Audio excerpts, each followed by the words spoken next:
following podcast is brought to you by Astro Panda Productions. For more information or to find other great shows, visit astropandaproductions.com or visit the Astro Panda Productions page on blogtalkradio.com.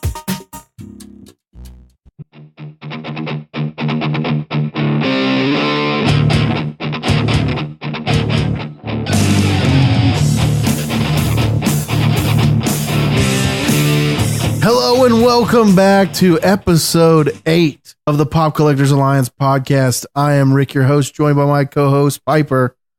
Yay. That was delayed. I was like, are you there? I never know what to say when you introduce me. It feels so silly. It's like I need a little tagline. Quick, be witty. Be witty, my friend. Boom pow. Boom pow. Hit a gong or something. All right, I'll invest in a large gong. Yeah, that's what I would do. That's it. Okay, I'll do it next time. This week's episode is titled, "Is There Really a Funko No Flip Zone?" And as we say every week, this is the only podcast on the internet. This is the only podcast on the internet devoted to bringing back collecting to the pop collector. And this week we want to introduce a new segment called Weekly Pickups. So what do we pick up this week? What do we find? I'll start out because mine is rather small this week. It will be growing soon because, as you'll find out in the Collector's Corner this week, there is a plethora of pops that are releasing soon. And a lot of them are part of our, I want to say watered down collection, but some of them, they just keep making more and more and more of them. And then my wife made a couple of statements like, if they make this pop, I'll collect that one. And as you'll find out later in the episode, they did make that one. So now that we're going to collect that line. So great. But my first weekly pickup this week, I got something I've been waiting for a while. And that is the Super Saiyan Future Trunks. And I think Piper got that as well. Been waiting for it. We put the placeholder up a long time ago and it finally came through. I didn't order online. Actually got it in store. I'm kind of being more particular with the boxes, so I prefer to go in the store and check out the boxes before I purchase them. I also picked up a couple of the other Dragon Ball Z commons. I'm trying to fill that collection. We're waiting on the other exclusives to drop. I'm there. I just need the next exclusives to grow my Dragon Ball Z collection. And then the final thing I picked up this week was something I've really been waiting for, and one of the collections I recently turned on, which was the Lord of the Rings. And I keep telling myself this almost all the time, that I'm going to stop adding to my collection, but then Balrog comes out and I'm like, damn, I need to add something else. I might as well go ahead and go back and get the Hobbit. And now Mystery Minis are coming out. So I bought an entire box of Mystery Minis from Hot Topic, which we're going to open live on Facebook later this week. I think we'll do it after the Cost Plus shipping event. I also got the Rick and Morty Pint Size Heroes a couple weeks ago, so I'll open both of those at the same time. What'd you pick up, Piper? Where do I start? Too much stuff. All right, so I like you said, I got the Super Saiyan Future Trunks, not because I'm a big Dragon Ball Z fan, but that pop looked really sweet. So I was like, I want to have that. So I'm slowly getting more into getting Dragon Ball Z pops because I have I have the gold Shenron, I got Beerus, and now I got Future Trunks. So I might have to actually start collecting them. Yeah, the Shenron pop is really cool. Either the gold or the regular one. They did a really good job with that pop. I really like it. I'm not trying to buy that super expensive colored fancy one. The Entertainment Earth edition. We'll charge flipper prices right away. Yeah. Dude, nonsense. I don't even want to talk about that. But I got that. I picked up Robin with the baby and the baby Bjorn from Teen Titans Go. I really like the look of that pop. And I think I told you that earlier. So sweet. It's so awesome. Just the little baby. It makes me laugh. I had to get it just because it made me giggle. And I was like, oh, he's got a little baby. Let's buy it. And he's dressed as Nightwing too, right? Yeah, he's Nightwing. I got that. I had pre-ordered the Flocked Angry Beavers 2-pack from FYE, and that came in. I think technically that came in last week, but I put it on my list because they're sweet. Yeah, they look good. If you're gonna have a flocked pop, that's a good flocked pop to have. Yeah, absolutely. So got Angry Beavers. I picked up for some reason. I got Jail Time Mel from Despicable Me. It was one of those like impulse purchases. I was just walking down a random aisle at Target, and there was just a little minion man in his jail suit. So I was like, oh, I need that. Those things are addicting, and it's like crack for kids too. They love the minions. Oh man, I have a 4-year-old. Anybody that watched the last cosplay shipping saw her in the background banging on the window from my bedroom, wanting to know what we were doing. So yeah, I know she loves the Minions. It's either I want to watch Minions or I need to watch Moana. And if she doesn't get one of those two, she goes crazy. Last night I was walking around Walmart and I happened to find a Monopoly Man, which was kind of surprising because those sold out pretty quick, didn't they? Yeah, the JT money bags. I don't even know what the guy's name is, but yeah, it's like Uncle Pennyface or something. Anyway, yeah, Uncle Pennyface. Uncle Pennyface. That's his dollar name. dime, Mr. Man. Dollar bill, y'all. So I found him, and the box was in great condition. Kind of weird for Walmart. I think they must have just like unpacked it, and it was in a special place. So I got Mr. Pennyface. So I was super excited about that. Uncle Pennybags is what his name is. Uncle Pennybags, whatever. I was close enough. I like dollar bill, y'all. That's pretty good. I've gotten all of the I've purchased all of the 8 weeks of Funko Pops up to this point from Target. So yeah, from Target. And so I got the holographic Kylo Ren and the Gizmo Duck, and then today I just ordered I got the Odd Job, it's on his way. So I was excited about that, and kind of surprising to me. Okay, so those are not that limited. I was a little shocked about that. I was figuring that they were going to be kind of harder to get a hold of, but they haven't been at all. Yeah, and that Kylo Ren though, man, that Kylo Ren, the box that Kylo comes in, it is awesome. Yeah, I really like it. It's all black and very stylized. I was thinking about that when they unveiled it and you showed it to me. They need to do that for the San Diego Comic-Con exclusives. Because, man, could you imagine you go to, or Fun Days or whatever, you go there and you get this pop and it's in a nice case, but just like put it in a case, right? That's themed to what it is. So if it's Masters of the Universe, it has some cool artwork around the back. It's got foam in it that the pop's placed down in. And then you open it up and your pop's in there. It may cost a little more, but I'm not saying do this at specific stores. Do it for San Diego Comic-Con on extremely limited pieces like the Blue Chrome Batman or a 500 piece that you release. They don't do that anymore, but still. No, I think that would be neat, but I did. I liked it. Unfortunately, I can't wear the shirt that came with it. One, they only go up to extra large, and I was traveling at the time. I went to visit one of the friends of the show, Matt, and I was in Ohio at the airport actually, and I realized, oh, I was supposed to buy pops, so I ended up with a small shirt, which I will convert into a bandana or something of that nature that I don't get to wear. Yes. So anyway, that and then you can make fun of me, but I bought some Dorbs. Nobody likes Dorbs except for us. Yeah. Okay. Yeah. I got the Hector from Coco. Oh, that looks. Yeah, I remember. That's when he's skeleton. Yeah, form, right? That's like a 5,000 piece, like 5,000 piece limited. I think. And then I also got the Thundercats 3-pack from New York Comic Con this past year. Oh, nice. That's is that Toys R Us? Yeah, that was a Toys R Us one. It was on clearance at Toys R Us. It was just like hanging out. I'm like, yes, I'm getting this. Oh, that's a good looking set too. I do, yeah. And again, I'm not a big Dorbs collector, but I do have a select few, and that was definitely a set that I was like, okay, I need to get this. Especially if it's like $20, I think is what it was. Oh, so that's not bad at all. Not bad at all. So I got that. That's all my cool stuff I got, except I also was able to obtain one of my grails, and I'm very excited about it.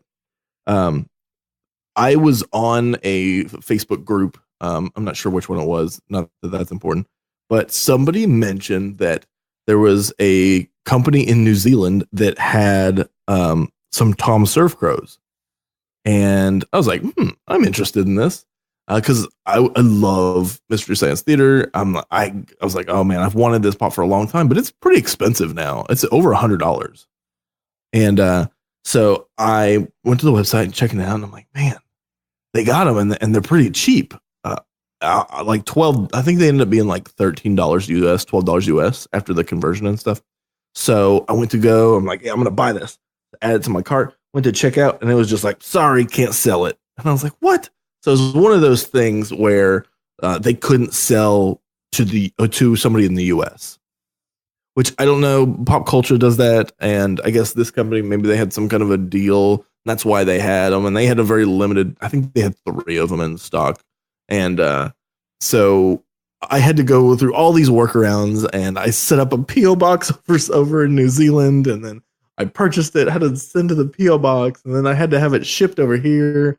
And it ended up costing me like way more money it's way cheaper than it would be if I were to go on eBay and buy one. But I got it, and I'm super excited, and it's in really good condition, even after flying over an ocean. So I'm very stoked about this one.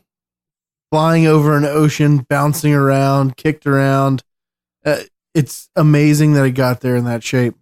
Yeah, it's real. There is very, very minimal damage to the box. There's a little tiny like scuff on the plastic on the window, and that's it. Everything else looks great. That's not a big concern for me most of the time, unless it's like, oh, it looks like you drug it across the pavement. That's another okay. I don't. You can't even see the pop in there. Just like completely gone. Oh, there's some slight scratching. It's a frosted window. Yeah. There's some of the bad ones. So I don't know, but yeah, I'm happy with it. And the company I got it from was Mighty Ape. I guess I'll go ahead and give them a little plug. But yeah, they did a great job packing it, great job shipping, and it was actually really, like I said, it was affordable to get it to. If I would have lived in New Zealand, it would have been like $3 to ship it. But no, I don't live in New Zealand, so I had to pay like $30 to get it here. Or you drive the 20 miles across the island to go to the store and get it in person. I could go. Yeah, there's no shipping required. I just go get it myself. I'll buy it a bus ticket. Yeah, so let us know what you guys got this week. We want to hear from you guys. Hit us up on Facebook, facebook.com/Pop Collectors Alliance, on Twitter and Instagram @Pop Alliance Pod, or just send us an email at info@popcollectorsalliance.com. We want to hear what you got. Show us what you got. So, as you all know, if you listen, and then hopefully you listen to this before tomorrow's Cost Plus Shipping live event on Facebook. It is our second live event, and it is superhero themed. Now, like we said last episode, there may be 1 or 2 items that gets in there that may not completely fall within this genre, just to give you guys a couple of giveaways or some nice presents there at the end. But fear not, most, if not 99% of everything will be superhero related. And I believe we got a tally on our votes. Is the poll still open, Piper? It has officially, I think it might have closed. It doesn't matter either way, because if it hasn't closed, there was so much of a lead for the next Cost Plus Shipping event that we pretty much know what our next Cost Plus Shipping event theme will be. So we'll announce that tomorrow at the live event, but if the poll is still open, you can go to our Facebook page and scroll down in the feed and make a vote or find out for yourself what it's going to be. So if you're not doing anything tomorrow at 6 p.m. Central, 7 p.m. Eastern Standard Time, hop on Facebook, go to our Facebook page, facebook.com/Pop Collectors Alliance, and there you will see our second live Cost Plus Shipping event. If you are unfamiliar with this or new to the podcast or didn't participate last time, the rules have changed. We have an event out there. You can read more on the rules. I'll go over a top level real quick. It's basically giving you an opportunity to buy some vaulted pops, some more rare, hard to find pops at cost plus shipping. Now, shipping is generally $4.50 for everything that we sell. There may be bigger items that may cost a little more than that. We'll denote that when we do the event. If you would like priority shipping, then you can pay the difference in that if that's something that you want. but pretty much everything that we get out gets to everyone who wins pretty quickly. We did a good job of that last time. So again, if there's something that you want in the superhero genre that you have not been able to locate, been hard to find, or has been vaulted, we have a couple of those items tomorrow, as well as giveaways. Now, one quick rule change that we did last time, there will be a 1 win limit per household. So if there's more than one person in a household, unfortunately, there's only 1 win for the regular drawings. Now, you can re-enter for the special drawings that we do, some chases and some more rare items at the end. You can win that. So technically, you can win 2, but we will show you all the pops that we will be putting up on the block tomorrow. So if you want to stay back and wait to enter that drawing for that particular item, you will. And if you haven't watched it before, what we do is each item we list in groups, 1 to 5. You can then comment on the item that you would like to enter your name in the drawing. If you are drawn, you win that item, cost plus shipping, and just pay us and we ship it out to you. We handle all of it. And I think everything got out good last time, right? Piper, everybody responded positively, so no problems there. Everything was good. So no spilt milk, no tears, and no dinged corners. No, everybody said that we did a really good job packaging stuff, and they were, I guess, surprised that we took that kind of care. So good on us. Pat us on the back. Yay us. Yay us. And that is one of the many ways we combat the flippers when you enter the no flip zone here on the Pop Collectors Alliance. So join us tomorrow. If you're hearing this now on Saturday morning, join us tonight at 6 p.m. Central Standard Time, 7 p.m. Eastern Standard Time for the second live cost plus shipping event. And one more quick announcement before I get to the Finder Series Volume 6 Barnes & Noble. I just want to make an announcement for the future shows. We're going to be wrapping up this Finder Series here within the next few weeks. I think that I'm going to wrap it up at Finder Series Volume 10 and kind of dump a couple of places together. I wanted to put Books A Million in this one, but I think I'm going to combine it with something else because Barnes & Noble and Books A Million really aren't the same. They handle pop differently, and it would be unfair to lump those two together because the scoring systems would be different. But we're going to wrap Finder Series Volume 1 through 10 up for you guys, and then after that, leading up to San Diego Comic-Con this year and Funko Fun Days, we're going to do everything we can to put you in the best position to get the pop that are going to be released this year for convention exclusives. Now, I will be at the Emerald City Comic-Con this year. If you want to hit me up before I go there, meet up, talk about the podcast, talk about pop, anything, hang out, you can do so on Facebook. You can see me in the group, direct message the Pop Collectors Alliance there, and I will get back to you. I really want to talk to people, maybe interview a few people there, some collectors. I'm interested in knowing what you're collecting, what you're into, what your collection looks like, and all of that good stuff. So more things to come in the future, and I think that we will have future announcements about some other projects that we're working on right now. Piper's been doing an awesome job, and if you haven't checked it out already, I'll go ahead and let Piper talk about the recent article he wrote. Yeah, so I'm trying to make it a point to put together a bunch of my knowledge and Ricky's knowledge in written form and get it on the website. So the first attempt at that was I broke down how to use BrickSeek. And if you don't know what that is a online tool that allows you to check inventory for stores like Target, Walmart, Lowe's, Home Depot. I think it does like CVS or something like that. It does a lot of different things, and it'll alert you when there's like deals on certain items and give you emails when things are coming in. But I didn't know for a long time actually how to use it. I always heard people talking about it, but that was a while ago. Since then, I've become very familiar with it. So I put together a nice little article that just goes through what is BrickSeek, how do you use it, and then why is it an awesome tool. And I'm going to be doing a lot more of these, and then I'm going to also be producing a couple of accompanying videos to go with the articles for those people that don't like to read like me. I don't like reading. But our goal is really to help the collectors, and visual aids are something that we look forward to being able to provide. And one of the projects that we're working on that you'll hear more of in the near future. So a lot of the stuff that you hear on here and a lot of the stuff from future episodes that you will hear is going to be dedicated to a future project that we're going to be announcing here in the coming months. So stay tuned for that and continue to support the podcast. As we remind our listeners every week, if you haven't already, go to iTunes, if you listen to us on iTunes, and give us a 5-star review if you like what you hear. You don't have to write anything. The rating is fine. That helps us. It goes a long way and get us new and noteworthy. We really want to help the community.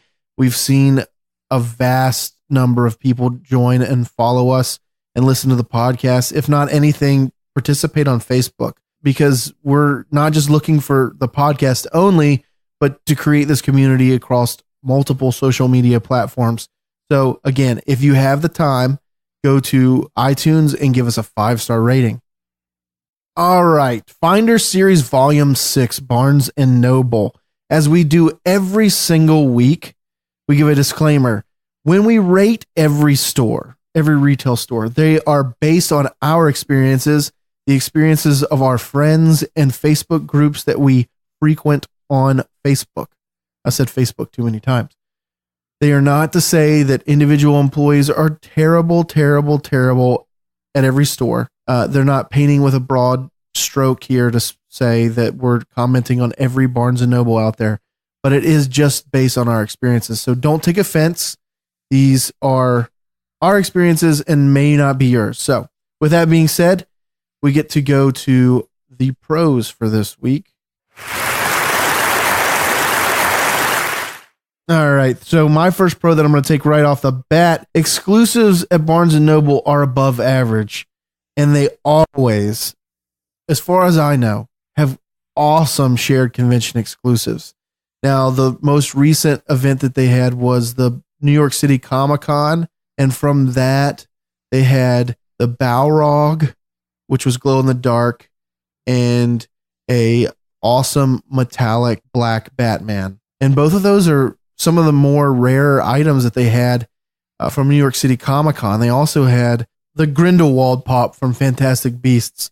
And all of those are really good, like top of the line. They do a great job. They had the Alchemy.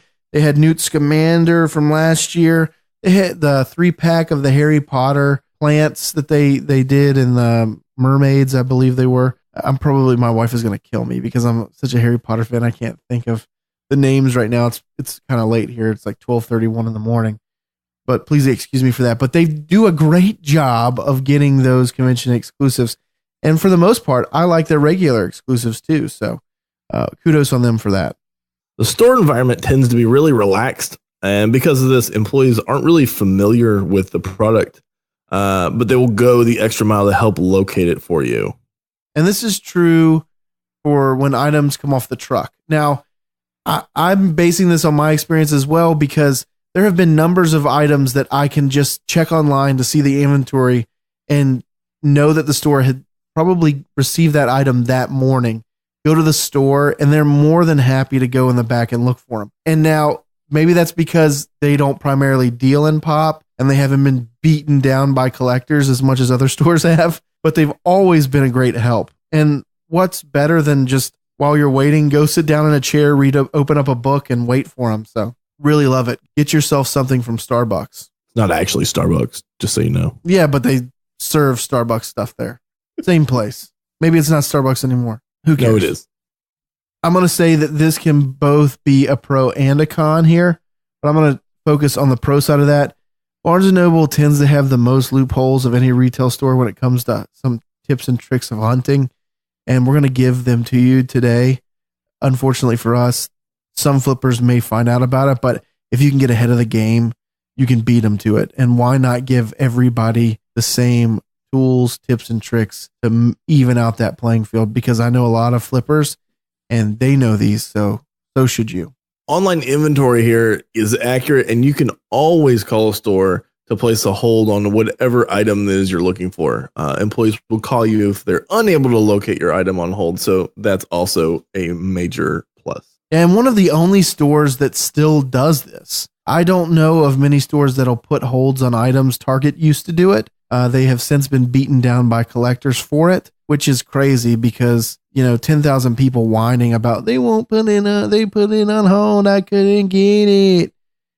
Barnes & Noble probably doesn't care about it because they don't care about when you call and complain how terrible they handle convention exclusives on their online store. So Barnes & Noble is like Honey Badger in that regard. So they're like, we store all our pops in a dumpster. Honey Badger don't give none. That's exactly. We'll take all 7. Sir, I only said we had 6. Well, find a 7th and put that on hold for me too. Okay, sir. We'll order that for you. Yeah, we'll get that for you. The last pro here, and an important one, the best prices on pop of anywhere. Of any of these major retailers, they are the best price store for pop. Especially when you use that loyalty card, the Barnes & Noble loyalty card, because you get an extra 10% off.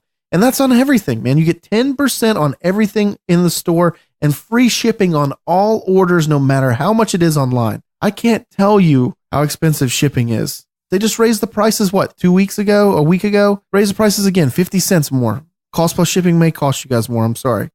Because they just raised it costs $19 now. Well, now a regular package could cost you up to $5.50 to send a small package with a pop in it. So getting that is a huge bonus. And their mystery minis, man, the best price, $5.85. You use your discount, you get them for like $5. That's really good. Most places it's like $7.99. $7.99, $6.99 at GameStop, $8.90 at Hot Topic. You're doing a great job there, Hot Topic. But $5.85. Not at Bach Lunch. Bach Lunch cheaper. Yeah, sister store. We just even out that inventory and marginalize those profits. So that's all of our pros. We're going to move to our least favorite section, the cons. Oh! Exactly. Good. I'm glad that the audience disagrees. The online store is difficult to navigate. Always fails during convention exclusive releases. Now, if you know anything about our yeah, exactly. Piper, I'll let you take this one. The story about why they're the worst? Is that what exactly. you want to share? Yeah, because we both experienced it, but I think you more so than me. Yeah. When was it? Was it San Diego or New York Comic Con? More of the San Diego for you on that. Oh my gosh. So yeah, we stayed up all night to get stuff from all the stores, and they all release at different random times. Nobody knew what was going on, and I don't know. It felt like San Diego was worse than previous years, and it was way worse than New York Comic Con was. So anyway, we go, and probably for a good 2 hours, I attempted to purchase. I don't even remember what pop it was now. And I never got it. And I still don't have it to this day. I don't remember what it was, though. But I sat there, and every time you try to check out, it would just time out for no reason. And the whole website works just fine, except when I try to check out with a pop. I could check out with a book. If I wanted to buy a book, exactly. I tested it. And it was fine. I was able to purchase a book, but I could not purchase pops. And I don't know what was going on, something with their system. And then you had issues trying to get the Balrog. No, that was for that was New York City Comic Con, and then the one I couldn't get. I couldn't get any from San Diego. It was a 2-pack of Lord of the Rings, Aragon, the 2-pack that you just couldn't get it. I mean, it was 404 and out, right, the whole time, and it was reloading and failing miserably. And at least for New York Comic Con, I believe you got something, right? You got a couple pieces. Oh, the Tigger was from San Diego Comic Con. That's what I couldn't get. That's the one thing I couldn't get. The Flock Tigger. We couldn't get anything. Remember, I think you got the Tick. I got right? a Tick. I got the Tick. I couldn't get Harry Potter. I wanted Harry Potter for my wife. I couldn't get Tigger, Scareglow, or that's the other one I wanted. I didn't get any of them online because it just continually failed for me, and I had to go. So I misstated earlier that Alchemy was there. It wasn't there. It was at Hot Topic, but. I could not get the Scareglow, which is the one that I really, really wanted. And by not getting Scareglow, it really turned me off of the whole Masters of the Universe collection. So I actually stopped collecting it because of it. But I was able to go in the store and get pretty much everything else. And I picked up Tigger in a trade later. But it happened again for New York City Comic Con. And I could not get that stupid Balrog, but I was lucky enough to go to the store and get one.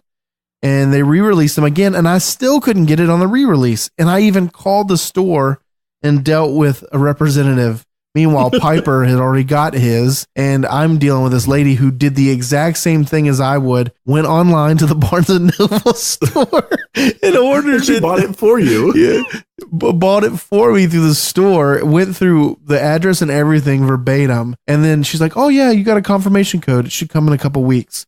Yeah, a couple weeks has now turned into 3 months, and I haven't received anything. It's going to show up on your doorstep one day. Like tomorrow, it's going to be there. It's just going to come out of the blue. Like in 2019. Oh, just show up in my yeah, we forgot to mail this to you. Yeah. Sorry. It's got like card, passport stamps and like all of the old like timey things that you see from like packages. It's wrapped in cardboard paper with like France and like Spain on it. Been around. It's been around. It has its own passport. Or Tom Hanks delivers it to me because it was stuck with him on a desert island. Like from Castaway Express. It became his Wilson. And he talked to it. Oh, well, I don't want to know what he's doing to your pop on this desert island. Have you seen Castaway? Yes. Okay. Balrog would be way more useful for him because he glows in the dark. So he can like. So he would have a light. Yeah. It'd be like his spotlight at night when he's out on the raft. But he'd like wake up in the middle of the night and there's just like this demon staring at him, glowing. Staring at him. He would just have a heart attack and be dead on an island. Yes, there you go. Good. Selection of pop is average at best. Typically includes book characters such as Harry Potter and all that other nonsense, and is paired with some completely random sets. As you can tell, I care nothing about Harry Potter, so this is why Barnes & Noble gets a big old con from me. But they do. Their selection it's kind of lackluster. And now mine, we have a huge wall, but it's just the wall of commons that no one wants. That have been there since 2013. Yeah, exactly. And it's like completely random. And that's why I put it in there is because you'll have the whole set of Harry Potter on their Harry Potter display. And then you'll have, I'm trying to think, Reservoir Dogs mixed with the Hateful Godfather Eight and Batman and Five Nights at Freddy. And you're like, what in the world? Who is ordering the products here? Well, and it doesn't even have the whole set. So if they like release a set of 7 pops, they'll have like 3 of that set. So they don't even, there's no way to get the complete set at one place like you would at other stores. The clearance section is also not the best here. And I would say probably the worst of every store. And I put in here, it takes an act of God to get them to put pop in there. And they have to be completely damaged, hit with a brick or something. Because most of the stuff that they put in there, like the mystery minis, you can get good deals on their clearance.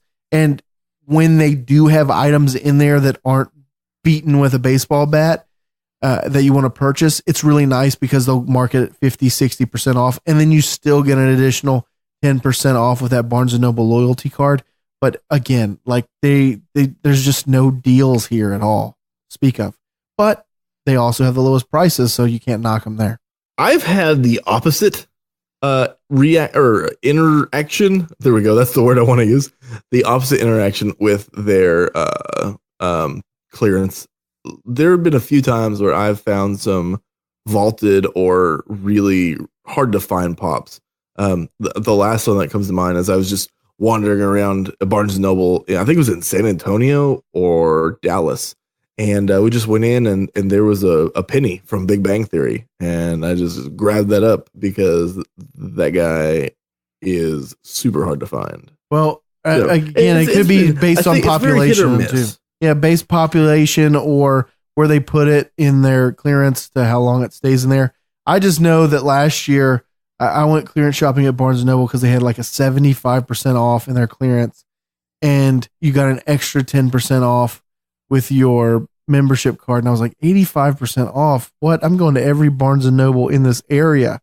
And I found very little pop. And most of the stuff I found was like, I want to say, man, I can't even think of it right now, but it was like Twilight, I think, and things of that nature. Lots of Frozen. The gunslinger. Yeah. Lots of Frozen, like 45 Olafs. Upside down Olaf. Also, like Fi and other stores, when you think geek of the like, you're limited to the number of stores in smaller areas. Now, Barnes & Noble tries its best to put multiple stores in areas, but if you're like a college town, you're typically only getting one store there. Pop are never located in the same place because of varying store layouts. You're always forced to search the entire store to find anything that's there. Usually you can look for either a giant wall that has the stuff, or sometimes they'll have like large 4-way displays, but that's usually in the smaller stores. It's when you get into the bigger stores that it's just going to be just a crapshoot where you're going to find it. Yeah, and our store does that too. We have that general area. So, and I'll get to it in the hunting tips and where to find them. But I mean, every store, large or small in my area, it's hard to tell where they're at. And this is where I tie into what I said above. Because of holds on product, and often stores will hold unlimited quantities of items, this severely limits the ability for collectors to get the items they're looking for. Because a lot of flippers go in there and just buy everything. And when I say everything, they'll put a hold. I've seen one person put a hold on 6 things, a whole box, and they let them do it. Now, I'm not dissing Barnes & Noble to do that, because unlike our collector's story of the week, I'm not some freaking jerk that's just going to be pointing people out all the time and doing stuff. More power to you. Depending on the stores and where it's at, they don't always put 6 on hold, but still, that has to be a con, because you have to really bring that up. Because if you're in a Dallas-Fort Worth area and there's 400,000 collectors and they know when things are hitting Barnes & Noble, you probably aren't going to get what you're looking for. But good news for you, we have some expert hunting tips that you can check out on our website, popcollectorsalliance.com, or in our show notes on the iTunes app that will give you this expert hunting tip. And I will say this, it is the best expert hunting tip that we have. Now, you may already know about it, so don't tell anyone else, but still, I think this is the best, the sure way to get the pop that you're looking for from Barnes & Noble. I've gotten multiple pops by doing this. One that sticks out most recently is the Mr. Meeseeks with the Meeseeks box. So check out our expert hunters tip this week. And with that, I'm going to give you our rating for Barnes & Noble. Barnes & Noble, in so many ways, is my favorite store to shop at. Not only for pop, but just to be around the books and everything. It's cool to just chill in Barnes & Noble, the whole environment there. But also, it's one of the most frustrating freaking stores that you can shop for pop in, because of the holds and things like that, of that nature. The limited number of stores versus the amount of collectors in a specific area. And because of this love-hate relationship, you can just go crazy about getting pop, if you're going to be able to find pop, where to go, the tactics to be able to get a convention exclusive. What store am I going to go to this time? I have personal experiences where I went to one store from San Diego Comic-Con and there were 3 people there. I went to that same store for New York Comic-Con and there was 75 people there and I didn't get anything. So it can drive you mad sometimes, but because of that, I'm going to give it a 6.5 out of 10 just to be fair, because I want to be unbiased in my rating here and give Barnes & Noble its due. They don't have a lot of pop. So at the end of the day, I wouldn't say that they're the best pop store. Now, Barnes & Noble is making it a point to make a collector's section that is dedicated to Funko products and products of the like, Kid Robot, etc. So we'll see, maybe that score would change in the future. So Barnes & Noble, where to find them. Store layouts are always different. Don't count on it. I'm not even going to give a disclaimer here, because like Piper and I said, Piper's got a whole wall of pop. I've got 2 4-way display cases that are not populated with anything, and then one that has mystery minis that's tucked off in the corner, blah, blah, blah, blah. So every Barnes & Noble you go in isn't going to be the same. Don't count on that. Most stores have a dedicated pop area, which is easy to find. Like we said, those 4 facing displays, or in Piper's case, the back wall of the store. But the rest of the pop are sprinkled throughout the store in displays and on random tables. And a good example right now, if you go into a Barnes and Noble anywhere, they've got this Harry Potter and Star Wars display section. Now, one side's Harry Potter, the other side's Star Wars. So you're going to find Star Wars Mystery Mini and Pop in the Star Wars section, Harry Potter there. But if you also go to the book section, where they may have books for Star Wars or books of Harry Potter there, they'll also have a small amount of Pop or the trains under the table or Mystery Minis on there. So it's really hard to narrow that down. Convention exclusives are often placed at the front of the store on release days with customers waiting outside. My experience has always been that they have a table that says something about collectibles or Comic-Con or something like that. And then they will have things placed under the table, on top of the table, next to the table, upside down on the ceiling, just in that general area. And 70 people bum rush through the store and clean that table off in less Again, than 5 I don't minutes. deal with this where I live. I have like lucky. 2 other people that collect here, and I don't live in a small town, which is awesome. I guess everybody else here is busy spending their money on other things that aren't as cool. Or being adults. Maybe. I mean, that could be the case, but you don't judge me for what I do with my money. Yeah, I mean, yeah, exactly. Don't judge me either. I will. But I don't have that issue here. I don't have to fight people, but we do have a dedicated table for convention exclusives. Mystery Mini and other blind boxes are typically kept on a display near the Funko / collectible section. They do place them on specific displays throughout the store. Like I said, that Star Wars or Harry Potter display. And I've even seen new releases at the customer help desk there in the center of the store, if it's in the center of your store. But the big area that says customer service, they put a lot of new releases up there too. So check that out. And now to our hunting tips this week. And we really have a fair amount of hunting tips, but I really want to say again, that expert hunting tip, you got to check it out. So you got to go to our website, popcollectorsalliance.com. When the new episode comes out, look at our show notes and look at that expert hunting tip because it is good. It is a doozy and it is almost surefire to work if you use it every time you want a Barnes & Noble exclusive. Now that excludes convention exclusives, but some of the rare items that come out. So hunting tip number 1, keep up to date with all future releases. Get images of the Pop if you can.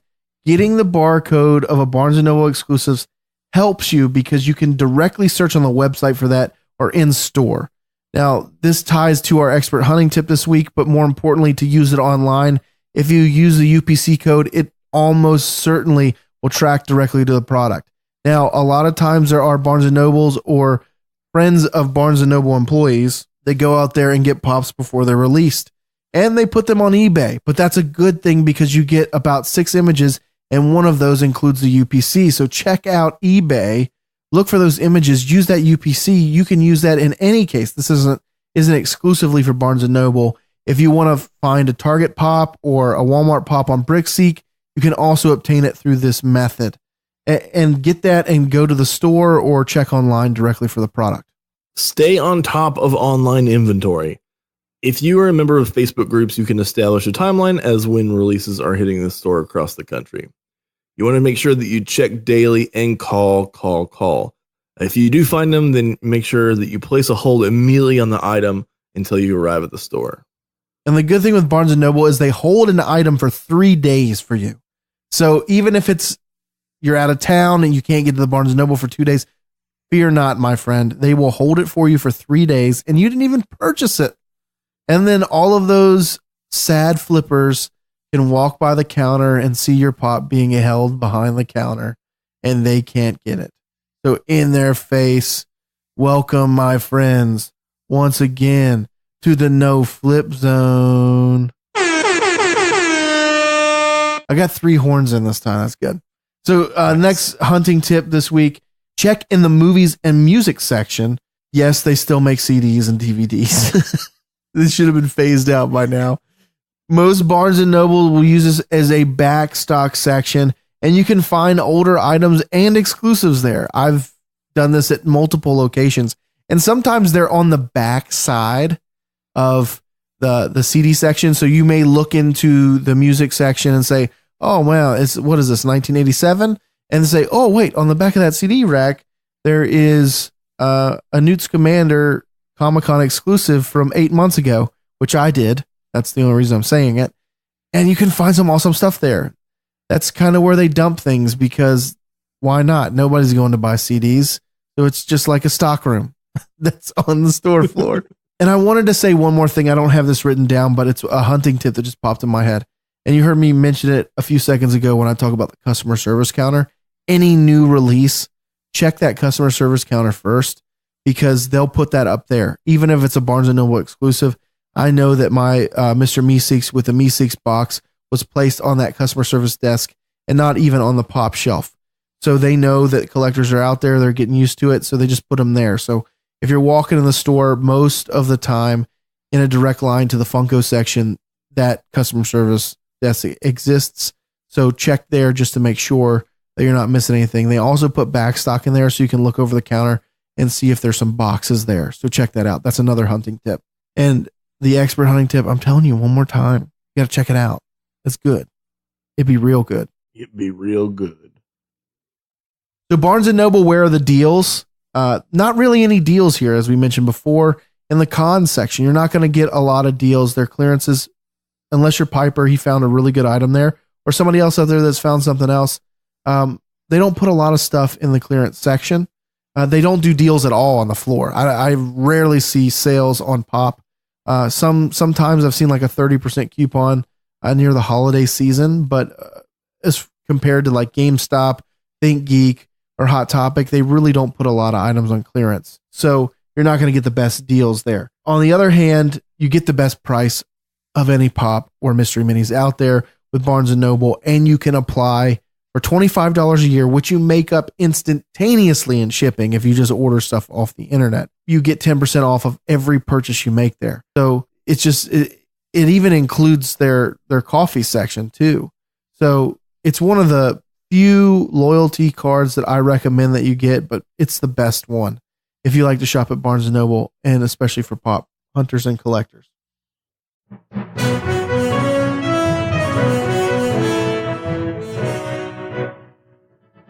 So our collector story of the week this week, I thought long and hard about this again because I've beaten a dead horse with it, but I'm going to take a new approach to this. So our friend in the mystery mini section is back at it again. And some people who may be a part of this Facebook group may appreciate this. I personally don't. I'm not a flipper.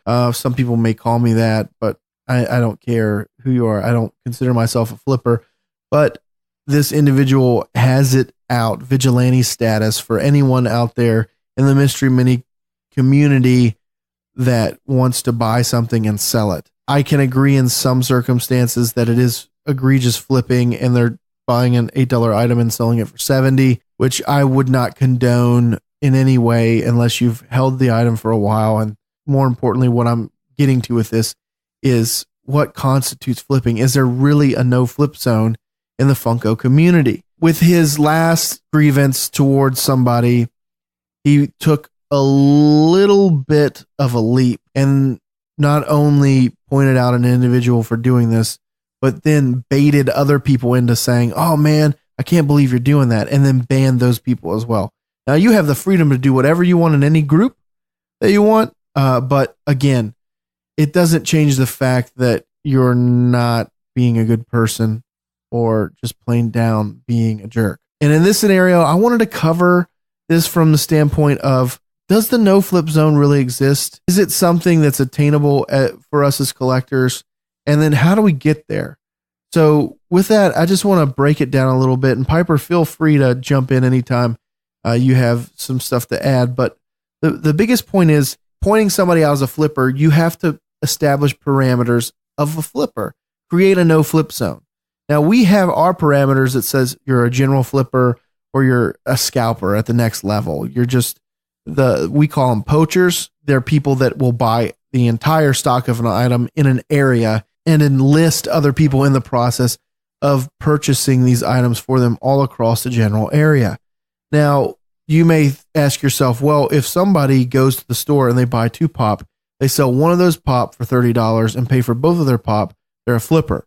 Now, we put this question out to our audience on our Facebook page, facebook.com/Pop Collectors Alliance, to everybody out there to see where everyone stands. And if you read the question and look at the poll, it's saying, if you buy a pop to pay for another pop, are you a flipper, right? And I try to narrow it down because it's one of the questions I think is the most controversial, and people always are on both sides of the fence. So I kind of set it up for that, but it's also to prove a point. At the end of our poll, 53% of the people said that no, it's not flipping, while 47% that it said that it is. Now that tells you one thing. Right down the middle, people are going to say that it is or it isn't. There's no clear-cut winner here. A small majority of one side, but if I let it open for another day, I can almost guarantee you it would have tied at 50%. With that being said, to create a no flip zone, you need a couple of things. And one, most importantly, is a good community, right? So if you're in a general area, everyone will automatically be able to identify who a flipper is. Now, there's some incognito flippers, and I haven't come up with a real name for them. We can call them snipers or whatever you want to say. They're just hiding in the bushes. A lot of these people, they can be recluses. They send other people to buy pop for them, and you may never know who they are. I know a couple of people like this, but again, for the most part, everyone in an area knows who flippers are. So if you have a strong community, you can generally avoid this. Would you agree, Piper? Yes. And the stronger your community is, the less opportunity there remains to flip. So that's how you create the no flip zone. The other way is by providing people with information to combat flippers on their own.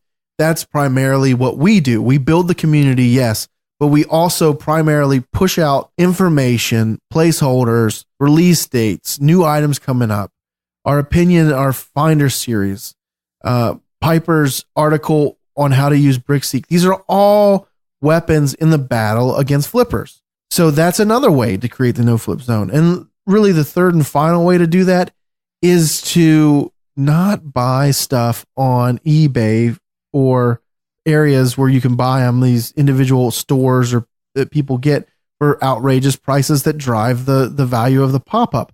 Now, I'm not telling you to not do it because I do it. I'm just saying that if you really want to create an environment that is a no flip zone, which you're never going to be able to truly do, you can curtail it in a specific area, but you're not going to, the larger grand scheme of things, you're not going to be able to do it. You have to get buy-in to do that. And you're not going to, unfortunately, it's not going to happen. And that's why I bring that question up is there really a no flip zone? I think at a macro level, if we go across the US or the world, in this case, Funko's worldwide, there is really not a worldwide no flip zone. On the micro level, in specific areas and groups and people, there is a no flip zone. And that's why we call the Pop Collectors Alliance the no flip zone. So you saying that encouraging people not to support the flippers doesn't at that point remove the value that there are in things? I would say this is a question. This is a question that I posed to someone on the Facebook page because I like to argue with people. I'm not saying don't support the flippers. That's not what I'm saying. I'm saying that in a perfect world, if people really want to create a zone where there's no scalpers and you just want to collect, it's like the perfect world thing. Like it's a very political statement to make. And I believe that this is in any collecting, not just pop collecting. If you want to be in this utopia world that doesn't exist, that's the way that you do it. And like I said, I buy things from people for more than the value on it. One, because I'm getting something that'll probably go up in value. And two, I'm getting a piece that I want. And I'm not going to complain about it because, I'm human. I'm going to be upset in general terms that I didn't get the pop that I want. I have to pay a little bit more for it. But that's not always the case for me, because I have all of this knowledge and all these tools that I not only share with my friends and myself, I share with the larger community now with this podcast. But yeah, to your point, Piper, I agree. Like you're taking the value away from an item, but in all cases, if people want to put parameters on what a flipper is, the most common parameters that I always see people say is someone who goes to the store, buys a pop, sells it more than what it's worth, double or more on the internet immediately, doesn't hold on to it for any means of collecting or anything, and just makes sole purposes to make money. Now, we combat that. I'm not saying that I'm not friends with flippers because I am. I'm just saying that if you want a no flip zone to exist, in a utopia, which is not possible, then you're going to have every one of these pops worth $10 and exclusivity does not matter. Because I think in the deepest parts of my soul, when I see people online complaining, I think they only want like 2010 Funko exclusives from San Diego Comic-Con to be the only pop that are worth more than $100. And they do that begrudgingly, you know? Yeah. And fortunately from us, we've been on both sides of this. We've sold to people at conventions and we've been beaten down and called flippers and all this stuff too.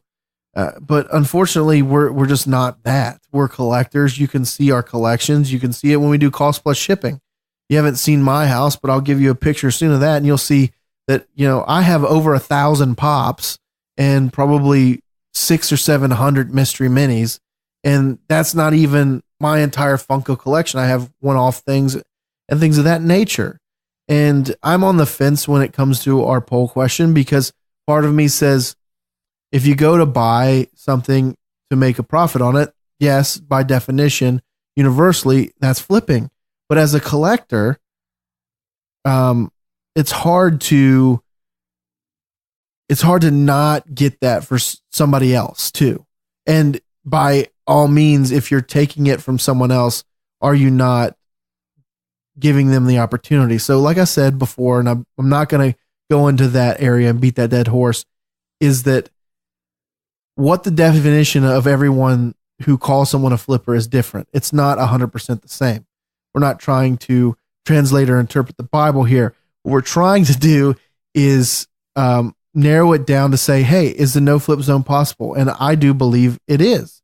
But for that, you need a strong community and you have to realize that people are going to sell things for more than the value. And ultimately, if you're lucky enough to get something at cost, in the grand scheme of things, one thing that you may not get at cost here, you may get at cost later down the road for a different item that people want.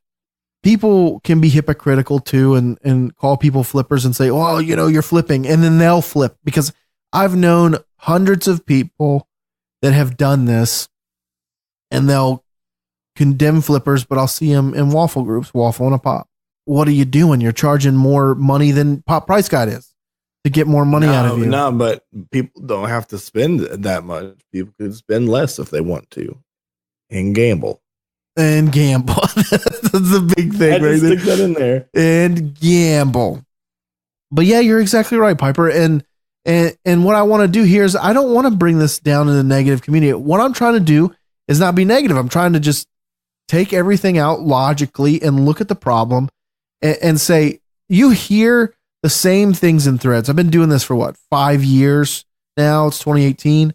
So in every thread, it's always the same. It's like, this is the only pop I wanted, the only thing I collect, and I didn't get it. Well, you didn't get it. I'm sorry. Well, that sounds like somebody needs to quit crying. Quit your job and show up at Barnes & Noble at 7:00. No, I'm just joking. But still, or get a better job. Or go out and find a pop when you can get a day off that's going to be worth $70 and take it and say, hey, I want to trade it for that. You know what I mean? There's many ways, and that's what the beauty of collecting pop is. And that's why we are Pop Collector Alliance members. We are fighting the flipping. But again, you have to coexist with these people. People have to live off of money. You don't know everyone's situation. So we do our best here to combat flippers. And I know that was a lengthy breakdown of this week's collector's story of the week, but we want to hear from you guys. We want to hear your stories. We haven't got an email yet. Direct message us on Facebook, facebook.com/Pop Collectors Alliance. Tell us your story so I don't have to keep delineating flipping and so you don't have to creep on people in Facebook groups. Well, it just like pops up on my timeline and then I get infuriated because it's like, oh, look who's doing flipping. Oh, and then going the extra mile to ban the people that support the guy that are like, they're just not piling on and, you know, stabbing him while he's on the ground and then banning everyone. I just don't get it. Maybe I need to drop the Facebook group, but still, crazy talk. Tell us your stories. Tell us any story. Give us 5 lines and say, man, I got this great pop. This dude hooked me up. It was an amazing transaction. I just did a transaction last week. I could tell that. I traded Vegeta, the GameStop regular one from the mystery boxes last year, not the blue hair, metallic Super Saiyan God, Super Saiyan Vegeta, but the regular Vegeta with the gray outfit for a Rose Goku Black. And it was a great trade. The guy was like, I've been looking for this. And I said, well, I need this one. And he's like, hey, I got it. And I said, hey, I got it. And then I met him the next day. Bam. Trade. Even trade on Pop Price Guide value. I wouldn't have cared because the Rose Goku was worth like $40 a month ago. And now it's worth like 25. But even if it was worth like 50, I would have traded for that Vegeta because I need it. There you go. That's a positive story. You want to hear more stories like that. Again, facebook.com/Pop Collectors Alliance. So on this week's Collectors Corner, I want to do something a little different. I know we tend to focus on exclusives that are coming out, but this time I got a huge list of pops that are coming out this year. And I am just going to go over as many as I can and rattle them off one by one.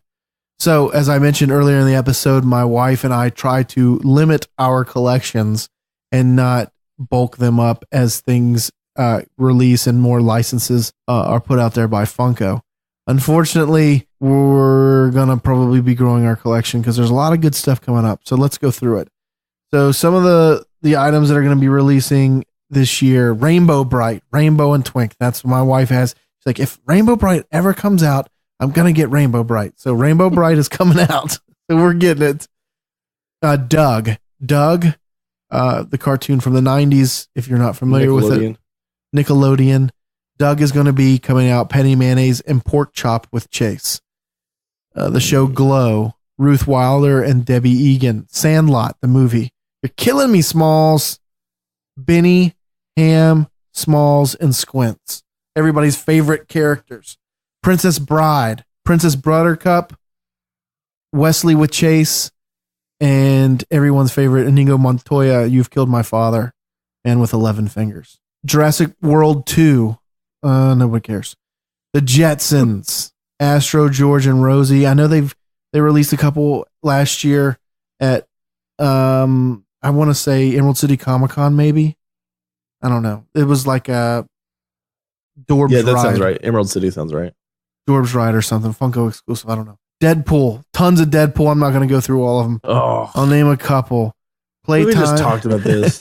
Playtime 70s with Afro, PJ Butt, Deadpool Ride and Scooter movie moment, Deadpool versus Cable, which could be cool. Halo, Master Chief with Energy Sword. That's a GameStop exclusive. Dota, Earthshaker, which will be a GameStop exclusive. Moana, coming out with Ceremony, the Grandma, and a couple other items. Monsters Inc., Boo, Sully. I'm not going to say everything. Nightmare Before Christmas, every year that comes out. Coming to America. What? Prince Akeem and Simi were both coming out. Pop Rocks, Motley Crue, Alice Cooper, Weird Al Yankovic, and Ed Sheeran. Austin Powers, Fembot, Dr. Evil, Baby Driver, which is an okay movie. A lot of people said it was so great. We watched it. It was all right. Baby with Chase and Bats. Fresh Prince of Bel-Air. The Mask. Bendy and the Ink Machine. My wallet gets thinner with Harry Potter again. They keep releasing them. Harry Potter Mystery Minis. There's going to be a series 3 of those. Harry Potter rock candies are going to come out. Spider-Man. More of those to come. WWE is going to come out with a new series in line. Star Wars movie moments. The Last Jedi Duel. Some more vinyl figures to come out. Everybody's favorite. And mystery minis. More Star Wars themed. I saw another Rick and Morty. We've mentioned that before. Another Harry Potter. More. I know this is a long list, and we'll put the picture up on our Facebook page, facebook.com/Pop Collectors Alliance. You can check it out there. Some of the things I want to mention before we go this week. Again, our live Cost Plus shipping event is tomorrow, Saturday, January 20th, 6 p.m. Central Standard Time, 7 p.m. Eastern Standard Time. More things to come in the future from this podcast. We're going to wrap up the Finder series over the next couple of weeks, and we're going to bring some great content to you. Piper has got things down the pipe that he's going to release. I've got some from the pipe. I've got some things that I'm going to write and put out there. And then we're going to get you guys ready for the conventions to come. And hopefully we can get as many people as we can into Funko Fun Days this year. And if you can't get in, maybe we can build this community, like we said, and get some extra add-ons for plus ones to bring and get everyone who listens to this podcast the Funko Fun Days this year. So the build up to San Diego Comic-Con 2018 begins as Funko Finder Series ends. So great things on the horizon. If you haven't checked out astropandaproductions.com to check out all the podcasts that we offer on Astro Panda Productions, go there, check them out, listen to them. Great episodes of podcasts that were released this week on our network. So check them out now, astropandaproductions.com. Piper? That is true. You guys can follow me on Twitter at GWS Rancor, and also check out my other website that I run, Nerd Life. It's nerdlifetx.com, and you can follow us on all the social media at nerdlifetx. So come one, come all to our live Cost Plus shipping event tomorrow. We're excited. The first one was such a great success. We hope that this one is even a greater success. So until next time, my friends, I'm Rick. I'm Piper. Good night. Bye.